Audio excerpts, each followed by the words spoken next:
Hello welcome to news analysis. నేను journalist Srinivas. ఈరోజు మనకి న్యూస్ అనాలిసిస్ గెస్ట్గా సేవాదల్ కాంగ్రెస్ తెలంగాణ జనరల్ సెక్రటరీ నిరంజన్ యాదవ్ ఉన్నారు. వారితో పాటు మనం న్యూస్ అనాలిసిస్ చేసే ప్రయత్నం చేద్దాం. హలో, నమస్తే నిరంజన్. ఈరోజు వెలుగు పత్రికతోనే మనం ఈ ప్రోగ్రామ్ స్టార్ట్ చేసుకుందాం. వెలుగు పత్రికలో ప్రధానంగా బ్యానర్ ఐటమ్గా ధరణిలోకి చొరబడి భూములు మేతాట, కలెక్టరు సిసిఎల్ఈ అప్రూవల్ లేకుండానే స్థలాల వివరాల్లో మార్పులు, సీక్రెట్ యాక్సెస్తో తతంగా నడిపించిన గత ప్రభుత్వంలోని పెద్దలు, సహకరించిన అప్పటి ఉన్నతాధికారి, టీఎస్టీఎస్లోని మరో ఆఫీసరు, వేలాది ఎకరాల ప్రభుత్వ అసైన్డ్ వక్ఫ్ దేవాదాయ వివాదాస్పద భూములు పట్టా భూములుగా మార్పు, తమకు కావాల్సిన వాళ్ళ పేర్ల మీద ధరణిలో ఎంట్రీ, రంగారెడ్డి, మేడ్చల్, వికారాబాద్, సంగారెడ్డి జిల్లాల్లో ఎక్కువ అక్రమంగా భూములు కొల్లగొట్టినట్టు గుర్తించిన రాష్ట్ర ప్రభుత్వం ఫోరెన్సిక్ ఆడిటింగ్ చేయాలని సూత్రప్రాయ నిర్ణయం. ఈ ధరణికి సంబంధించి ధరణిలో చొరబడి భూములు మొత్తం మేసేశారట. అది రంగారెడ్డి, అదేవిధంగా వికారాబాదు, ఈ మేడ్చల్, సంగారెడ్డి, అంటే హైదరాబాద్ దాదాపు అవుట్స్కట్స్లో ఉన్నటువంటి, అంటే కొన్ని వందల కోట్ల రూపాయల విలువ ఉంటుంది. ఎకరానికి దాదాపు 100 కోట్లు పలికిన సందర్భాలు కూడా మనం రంగారెడ్డి పరిసర ప్రాంతాల్లో చూసినాం. హైదరాబాద్ పరిసర ప్రాంతాల్లో అక్కడ అసైన్ భూములు, దేవాదాయ భూములు, వక్ఫ్ భూములు, అదే ప్రభుత్వ భూములకు సంబంధించి ప్రొహిబిటెడ్ ల్యాండ్లో ఉన్న భూముల్ని కలెక్టరు లేదా సీసీఎల్ఈ అప్రూవల్ లేకుండానే ఒక ప్రైవేటు వ్యక్తులు కొంతమంది దాంట్లో చొరబడి ప్రైవేటు వ్యక్తులు వాళ్ళు ఆ మార్పిడి చేసినట్లు కూడా వాళ్ళకి మరి ఆ పాస్వర్డ్ ఎట్లా వచ్చింది, ఆ లాగిన్ ఐడి ఎట్లా వచ్చింది అనేది తెలవాల్సి ఉంది. గత ప్రభుత్వంలోని పెద్దలు దీన్ని ఒక ప్లాన్ ప్రకారం మొత్తం భూముల్ని కాజేసే ప్రయత్నం చేసినట్టు ఒక వార్తని వెలుగు పత్రిక రాసింది. కలెక్టర్ సీసీఎల్ఈ అప్రూవల్ లేకుండానే స్థలాల వివరాల మార్పులట, సీక్రెట్ యాక్సెస్ అట. ఏంటి సీక్రెట్ యాక్సెస్ ఏంది, ఈ తతంగం ఏంది నిరంజన్ గారు? ధరణి పోర్టల్లో దీన్ని తయారు చేసిన పీటర్స్ కానీ దీన్ని తయారు చేసిన ముఖ్యులు వాళ్ళందరినీ ఫస్ట్ స్టార్ట్ చేసినప్పుడు ఒక 6 నెలలు సంవత్సరం ఉంచిండ్రు. తర్వాత వీళ్ళు ఉంటే యాక్సిస్ కరెక్ట్ ఉండదు, మనకు అక్రమంగా సంపాదించుకోవడం రాదు అనే ఉద్దేశంతో పెద్ద పెద్ద వాళ్ళు అంటే ఇది ప్రణాళిక ప్రకారం జరిగింది. 100%. ఎందుకంటే ఈ పెద్ద పెద్ద పర్సన్స్లే ఇన్వాల్వ్ అయ్యి ఒక మినిస్టర్ నుంచి మొదలుకుంటే కింద గ్రామ స్థాయి ఉండే లీడర్ కూడా మా సార్ ఉన్నాడు, మా అన్న ఉన్నాడు, మా తూపు ఉన్నాడు, మా తురుము ఉన్నారు అని చెప్పేసి ఈరోజు హైదరాబాద్ సరౌండింగ్ ఉండే కొన్ని వేల ఎకరాలు, 100 ఎకరాలు అని చెప్పలేము, 1000 ఎకరాలు కోట్లల్లో పలికే ప్రతి ఒక్క రాజకీయ విమర్శ నిజమేనా? అంత ఉందా? వాస్తవం అన్న. ఎగ్జాంపుల్ మీరు చూశారు, 100 కోట్లు వలికిన ఇదే హైదరాబాద్లో 100 కోట్లు, ఒక్క ఎకరా 100 కోట్లు, నానక్రామ్ కూడా 100 కోట్లు పలికిందంటే ఆ కాస్ట్ మీరు చూస్తున్నారు. 100 కోట్లు ఒక ఎకరా, 100 కోట్లు అంటే ఇండియాలోనే నెంబర్ 1గా చెప్పొచ్చు.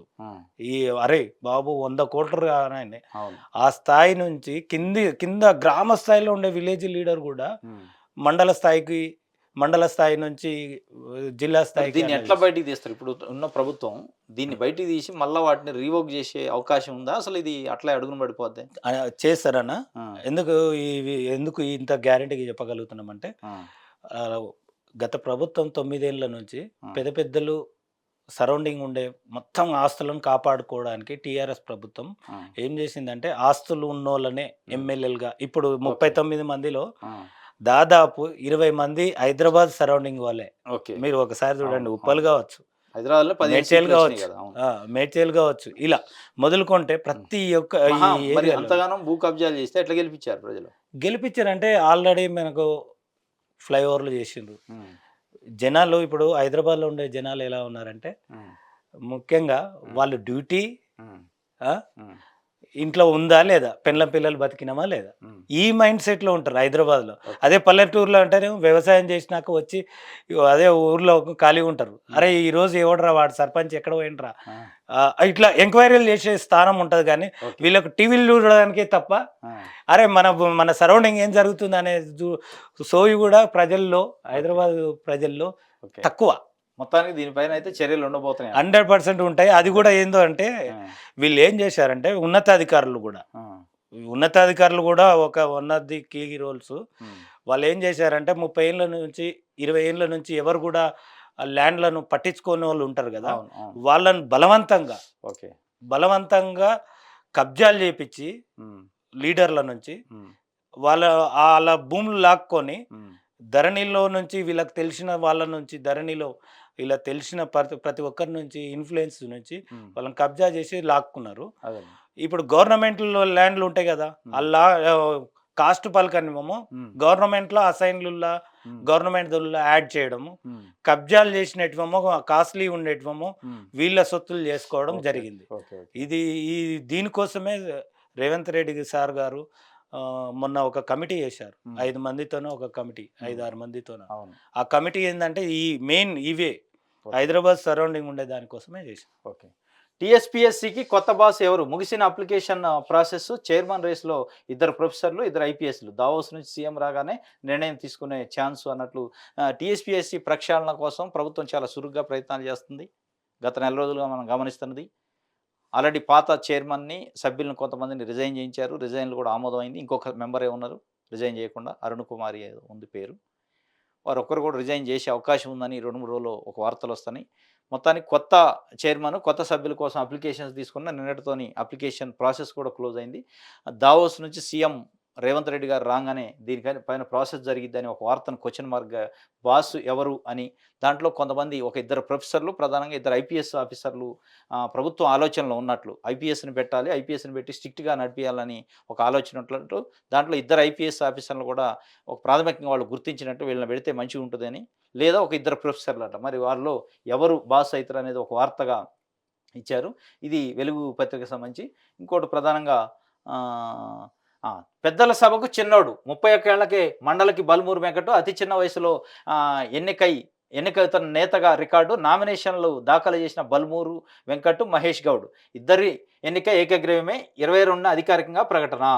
ఎమ్మెల్సీలుగా 2 ఎమ్మెల్యే కోట ఎమ్మెల్సీల్లో నిన్న కాంగ్రెస్ పార్టీ అధికారికంగా నామినేషన్లు వేయించింది. 2 అభ్యర్థులు. TPCC working president Mahesh Kumar Goud గడిచిన ఎన్నికల్లో నిజామాబాద్ అర్బన్ నుంచి టికెట్ ఆశించారు.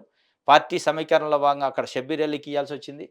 వారికి న్యాయం చేయడం కోసం, ఎందుకంటే వారు రాజీవ్ గాంధీ టైం నుంచి ఎన్ఎస్ఏ కార్యకర్తగా గత 30-40 సంవత్సరాల నుంచి కాంగ్రెస్ పార్టీ లాయలిస్ట్గా ఉన్నారు. కాంగ్రెస్ పార్టీలో అట్టడుగు స్థాయి నుంచి వారు రాజకీయాలు చేసుకుంటూ వచ్చారు, పార్టీ కోసం పని చేసుకుంటా. వారికి ఇచ్చారు. అదే బల్మూరు వెంకట్, ఇది ఒక రకంగా నాకు తెలిసి మన తెలుగు రాష్ట్రాల చరిత్రలో 31 సంవత్సరాల ఏజ్లో, అది విద్యార్థి నాయకుడికి, డైరెక్ట్గా విద్యార్థి నాయకులకి ఎమ్మెల్యే టికెట్లు ఇచ్చిన పరిస్థితి ఉంది, కానీ పెద్దల సభకి పంపించిన పరిస్థితి ఫస్ట్ టైం అనుకుంటా. అంటే దీన్ని లేదన్న, అన్నగారు బల్మూరు వెంకటన్న గారు పోరాడిన విధానం చాలా అమోఘం.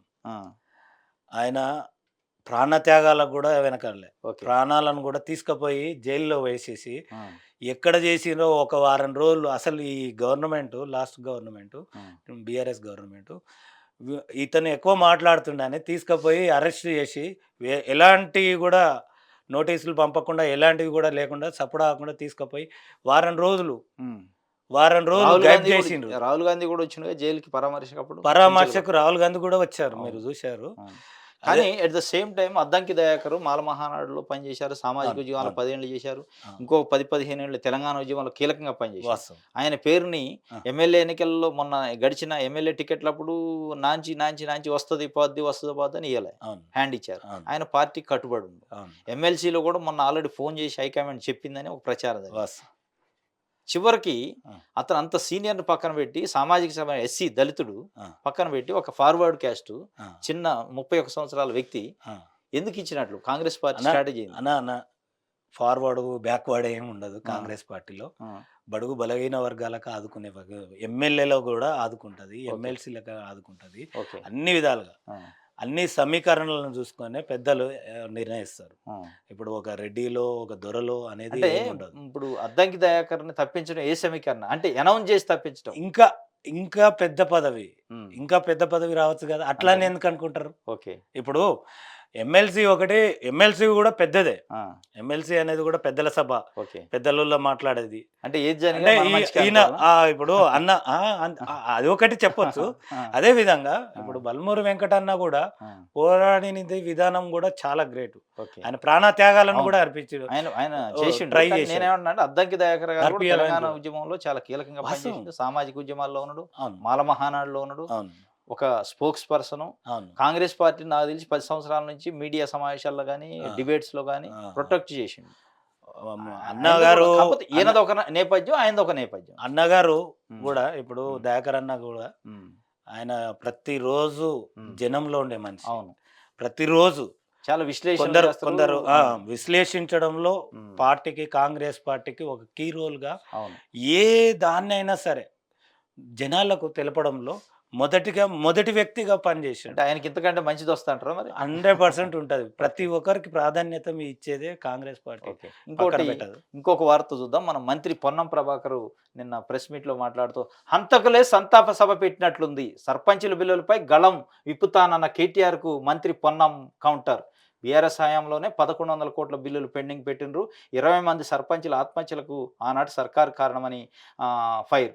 చేనేత కార్మికులపై ముసలి కన్నీళ్లు ఆపాలంటూ సంజయ్కి ఆయన సవాల్ ఇసిరినట్టు, విమర్శించినట్టు, సంజయ్ని చురకలేసినట్లు ఒక వార్త. దీన్ని ఎట్లా చూస్తారు? నిన్న కేటీఆర్ చెప్పారు సర్పంచులకు బిల్లులు తక్షణం ఇవ్వాలి, లేదంటే మేము గళం ఇప్పుతాం, మేము ఉద్యమం చేస్తాం అని. ఇది హాస్యాస్పదం లేదనా? ఆ. ప్రజలు కూడా అదే చూస్తారుగా. అంతకలే సభ ఇప్పుడు పెట్టినట్టుంది ఇప్పుడు అంటాడు. హాస్యాస్పదం. ఆ, ఆనాడు ఆ, ఏది 5 ఏళ్ల క్రితం కూడా కాదు, మొన్న ఆ, 3 ఏళ్ల క్రితం కూడా ఆ.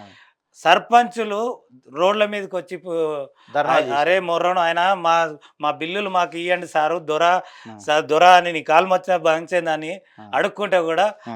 ఆయన గుర్తుకు ఓసనే లేదు ఆ రోజు. అవును. అసలే పట్టించుకోలేదు. ఆ, సర్పంచులు, ఒక సర్పంచ్కే అన్యాయం జరుగుతుంది. సర్పంచులు, జెడ్పీటీసీలు, ఎంపీటీసీలు వాళ్ళంతా ఈయనకు గడిల కాడ పోయి నిలబడి దొర నీ కాలు మొక్తా అంటేనే ఏ పొర బాబు అనే స్థాయిలో ఉన్నాడు. ఓకే. ఇప్పుడు సర్పంచుల సరే, గురించి ఇప్పుడు చూస్తే ఆయన అన్యాయం హాస్యాస్పదం. చేసిన మరి ఈ నవ్వుకోవాలి. కాంగ్రెస్ పార్టీ ఏం చేయబోతుంది? వాళ్ళకి న్యాయం చేయాలి కదా. సర్పంచ్ బిల్లులు దాదాపు కొన్ని వేల కోట్లు ఉన్నాయట పెండింగ్.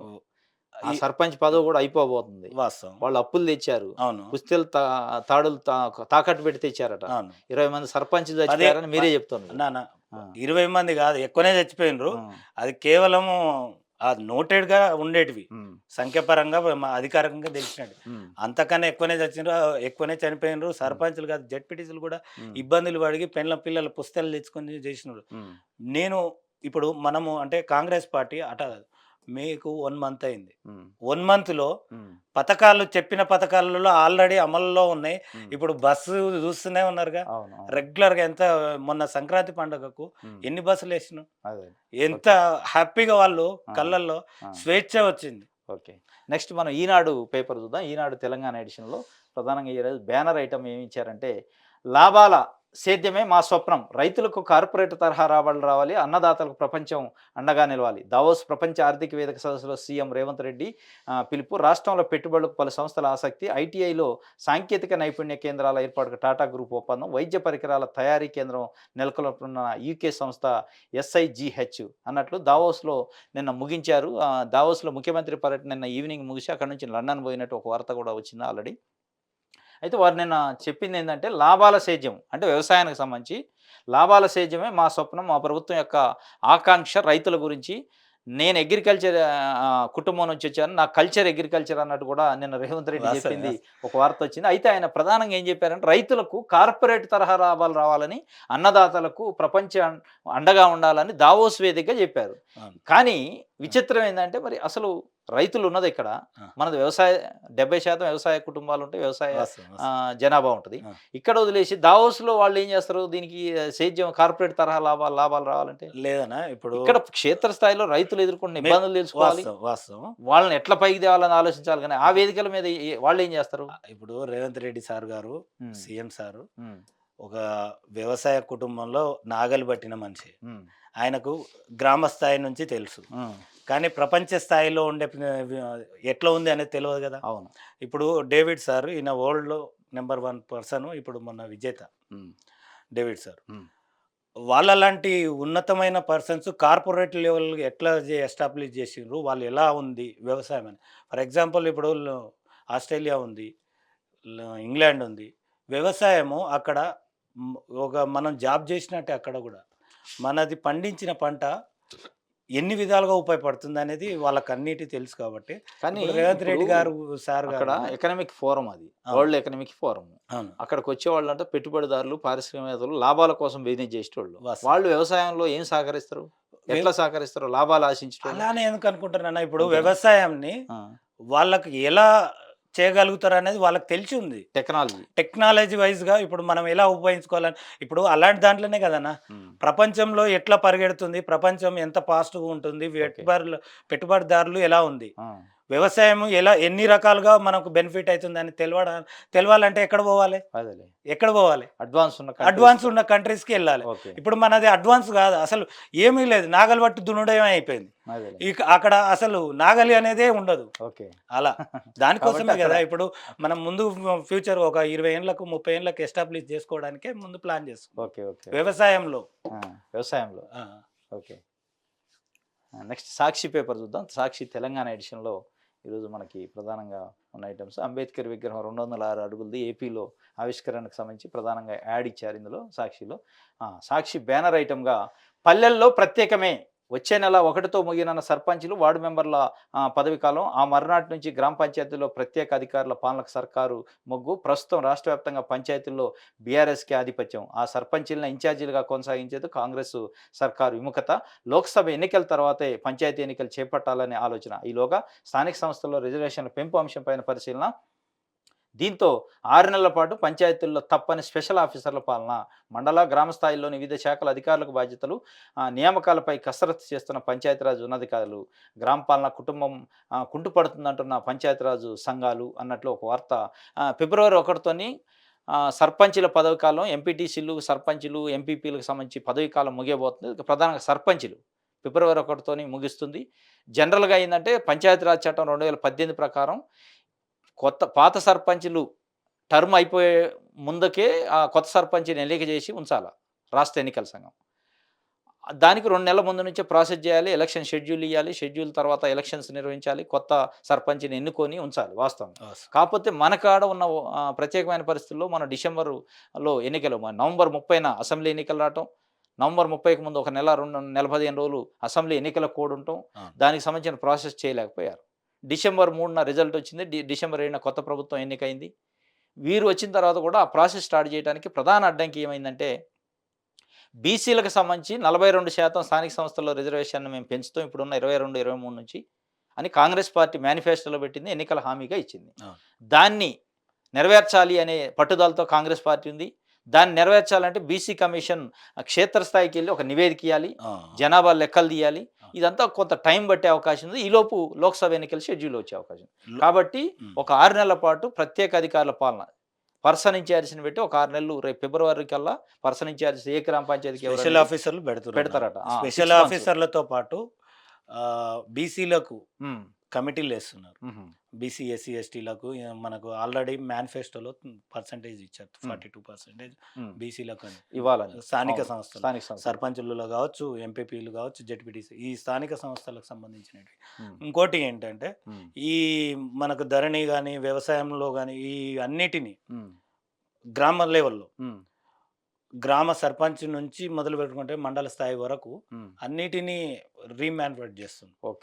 క్లారిఫికేషన్గా ఇంతకుముందు దొరపాలన లాగా ఉండేది, దొరకాడ వచ్చే మండల స్థాయిలో కూడా ఇప్పుడు ఆఫీసర్లకు, ప్రభుత్వ ఉద్యోగులకు మొత్తానికి వాళ్ళకి అధికారులకు ఇవ్వడానికి ఒక 6 నెలలు ఇస్తున్నారు. దాంతోపాటు ఈ రీషెడ్యూల్ ఏవేవి చేయాలనుకున్నారో దానికి ప్లాన్ చేస్తారు. నెక్స్ట్ ఆంధ్రజ్యోతి తెలంగాణ ఎడిషన్ చూద్దాం. ఆంధ్రజ్యోతిలో ఐటీఐలో ఉపాధి గ్యారంటీ, టీసీఎస్ సాయంతో నైపుణ్య శిక్షణా కేంద్రాలు, 50 ఐటీఐల్లో 1500 కోట్లతో ఏర్పాటు, దావోస్లో ఖరారైన కీలక ఒప్పందం, ముఖ్యమంత్రి రేవంత్ రెడ్డితో టాటా చైర్మన్ భేటీ, ఎయిర్ ఇండియా ట్రాన్సిట్ హబ్గా హైదరాబాద్, 231 కోట్లతో హెల్త్ కేర్ డివైజెస్ ప్లాంట్, 4వ రోజు పారిశ్రామికవేత్తలతో భేటీ అన్నట్లు ఒక వార్త.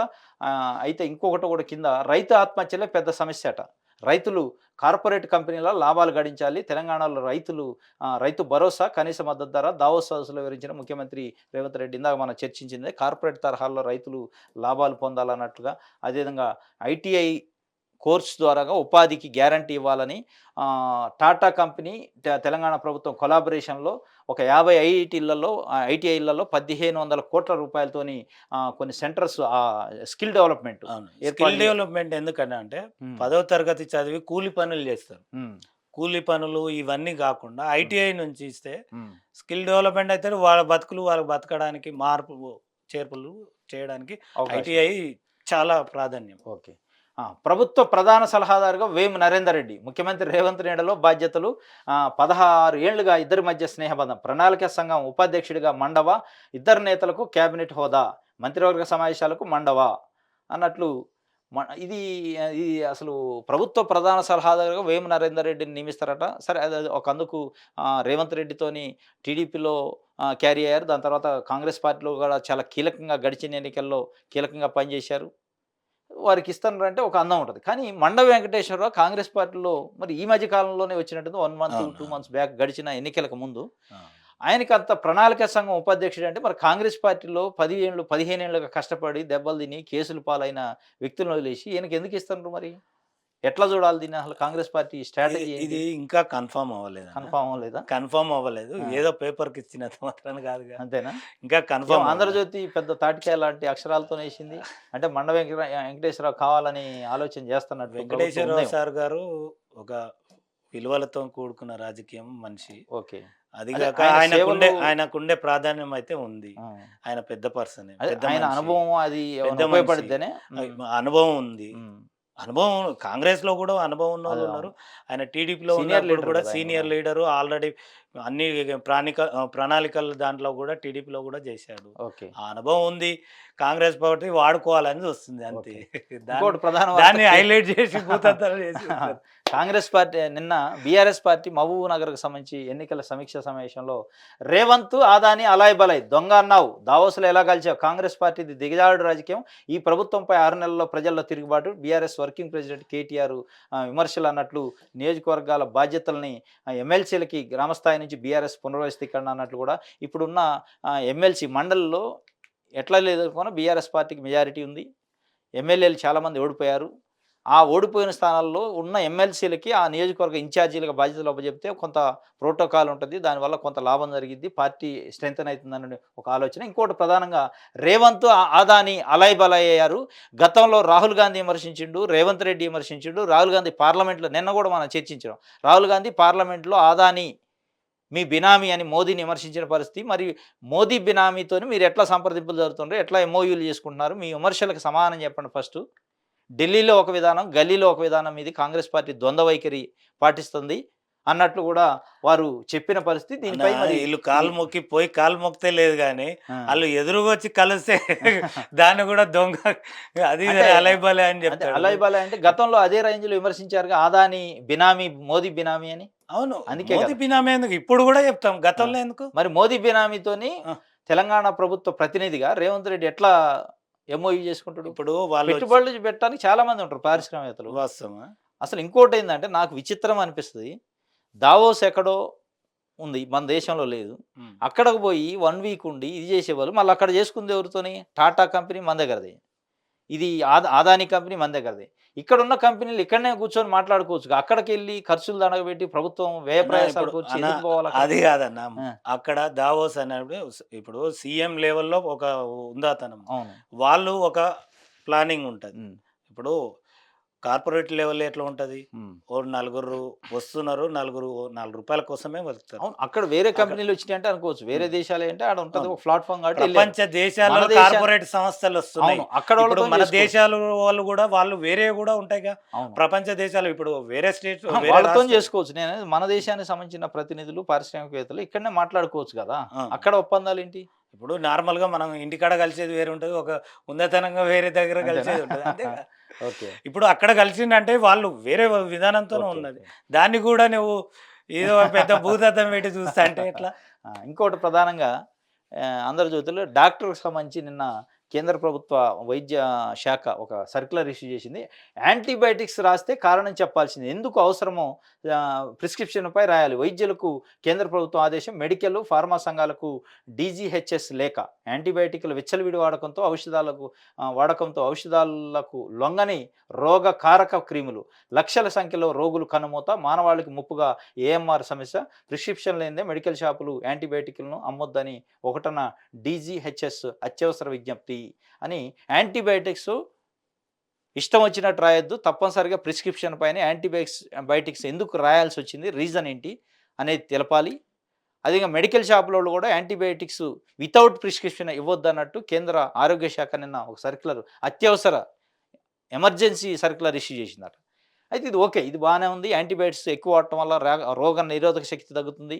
కొన్ని అసలు యాంటీబయాటిక్స్ కూడా లొంగని జబ్బులుగా తయారవుతున్నాయి, చాలామంది చనిపోతున్నారు మానవాళి అని చెప్పారు. కానీ దీనికంటే ప్రధానమైంది ప్రజలు క్షేత్రస్థాయిలో అనుకునేది, ప్రజల్లో పెద్ద ఎత్తున చర్చ నడుస్తుంది ఏంటంటే, ఇప్పుడున్న ప్రైవేటు వైద్య రంగంలో, ప్రైవేటు హాస్పిటల్స్లో, కార్పొరేట్ హాస్పిటల్స్లో ఇబ్బడి ముబ్బడిగా అవసరం లేని టెస్టులు, అవసరం లేని మందులు విపరీతంగా రాసి, ఒక పేషెంట్ హాస్పిటల్కి పోతే వాడికి సింపుల్గా ఒక 2 రకాలు 3 రకాల మెడిసిన్స్ రాస్తే తగ్గేదానికి కూడా ఒక 10,000 15,000 రూపాయలు పరీక్షలు రాస్తారు. ఈ టెస్ట్ ఆ టెస్ట్ అని. ఇదంతా ఏంటంటే ఆ ల్యాబు ఆ డాక్టర్తో కొలాబరేషన్ అయ్యి వాళ్ళ అండర్స్టాండింగ్తో ఇట్లాంటివి రాస్తారు. అది కూడా నిలువరించాలి. కేంద్ర ప్రభుత్వ వైద్య ఆరోగ్య శాఖ కానీ, రాష్ట్ర ప్రభుత్వ వైద్య ఆరోగ్య శాఖ కానీ దాన్ని నిలువరించాలి. అడ్డగోలుగా ఇష్టం వచ్చినట్లు అనవసరమైన టెస్టులు రాసి ప్రజల యొక్క సొమ్ముని రక్తం పిండినట్టు, జలగా రక్తం ఎట్లా పిండిద్దో అట్లా పీల్చుతున్నారు. దాన్ని నివారించాలి. పేద ప్రజలపైన వైద్య ఖర్చులకి చాలా భారం అవుతుంది. వైద్య విద్య రెండు కూడా. దీన్ని ఇక్కడ స్టేట్ గవర్నమెంట్ కానీ, సెంట్రల్ గవర్నమెంట్ కానీ ఆలోచించాలి.